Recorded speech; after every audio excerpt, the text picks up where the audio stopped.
TV रख के पास पागल हुई सास। आजकल वर्मा जी की पत्नी देवकी जी केबल पर रियलिटी शोज देख देख कर बहुत कुछ सीख रही हैं। जैसे आज तो वो सुबह सुबह बेसुरे आलाप ले रही हैं। सारे गामा माँ जी, सारे गामा पाधा नीसा होता है। अरे वो तो सब गाते हैं, ये मेरा स्टाइल है। आवाज तो कम कर लीजिए माँ जी, पर्दे फट जाएंगे कान के। ये कहो कि पर्दों में आग लग जाएगी। देखना, मेरी आवाज सुन के जज आग लगा देगी, आग लगा देगी, तू तो आग लगा देगी, ऐसा बोलेंगे।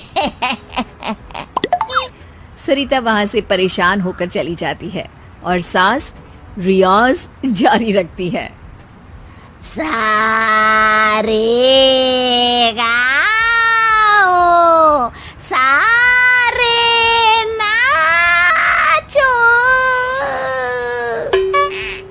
तभी बाबूजी दुकान से लौटते हैं। अरे देवकी, क्यों तानसेन बनी हुई है? कान से खून निकालोगी क्या? अरे क्या हुआ, रियाज तो करने दो मुझे। इसको रियाज बोलते हैं? ऐसा लग रहा है जैसे घोड़े हिना रहा है। घोड़े पे बैठ के ही बम्बई जाऊंगी मैं तो, जब जज साहब कहेंगे कि देवकी तुम मुंबई आ रही हो। जज साहब, वो अदालत वाले? अरे नहीं नहीं, बड़े लोग हैं, आप नहीं जानते हैं। ओ मैं तो छोड़ चली अपना ये देश, बम्बई मुझे प्यारा लगे। गाना गाती हुई देवकी चली जाती है और बाबूजी अपनी सरफिरी पत्नी के इस संगीत प्रेम की चर्चा करने बहू के पास चले जाते हैं। अरे सरिता बेटा, सुनो तो, ये तेरी सास को क्या हुआ है बेटा? सुबह तो अच्छा भला छोड़कर गया था इसे। सिंगर बनेगी अब वो। सिंगिंग रियलिटी शो में जाने की सुबह से तैयारियां चल रही हैं इनकी। हाँ, अब तो कोयल के सुर मेंढक छेड़ेगा। हे भगवान, सद्बुद्धि दो इसे। इधर बाबूजी भगवान को कहते हैं और उधर राधा रानी प्रकट हो जाती है, देवकी की मोहल्ले की सबसे पक्की दोस्त। क्यों री देवकी, काहे इतना गला फाड़ रही है? कोई चीखने चिल्लाने का कंपटीशन है क्या? अरे ये देख, नया सिंगिंग शो, मैं भी गाऊंगी, हिंदुस्तान के दिलों की धड़कन बनूंगी। अरे इतना बेसुरा गा के दिलों की धड़कन नहीं, दिलों का अटैक बन जाएगी। इससे तो अच्छा है कि नाच ही ले। वैसे भी दिन भर मोहल्ले में नाचती तो रहती है तू, कभी इसके घर कभी उसके घर। देवकी को समझ में आ जाता है कि उसका गाना किसी को पसंद नहीं आ रहा। अगले दिन सरिता देखती है कि सास पैरों में घुंघरू बांध के नाच रही है। अरे माँ जी, क्या मंजुलिका बनी हुई है आज आप? अरे नाचने दे बहू, जब तक है जान जाने जहां मैं नाचूंगी। अरे माँ जी, अभी जान निकल जाएगी इतनी जोर से नाचेंगी तो। अरे अरे, क्या कर रही हो? अरे दिख नहीं रहा, डांस कर रही हूँ।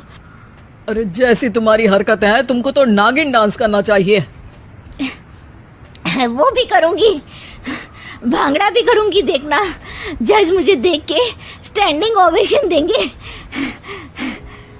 हाँ, स्टैंडिंग ओवेशन तो देंगे ही, ताकि खड़े होकर वहां से भाग सके तुम्हारा डांस देखकर।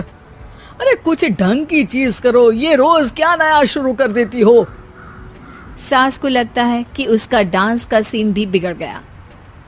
अब वो टीवी देख के कोई और कलाकारी ढूंढने लगती है। तभी उसे टीवी पर खतरों के खतरनाक खिलाड़ी शो दिखता है, जिसमें लोग अलग अलग स्टंट करते हैं। बस देवकी को नया काम मिल जाता है। अगले दिन सुबह देवकी डंबल लेकर कसरत करने लगती है। माँ जी, ये क्या कर रहे हैं आप? अरे खली जैसे बनकर खलबली मचा दूंगी। कल मैंने खतरों के खतरनाक खिलाड़ी देखा। तभी वहाँ बाबूजी भी आ जाते हैं। अरे इतना भारी डंबल, अरे गिर मत जाना कहीं लेकर।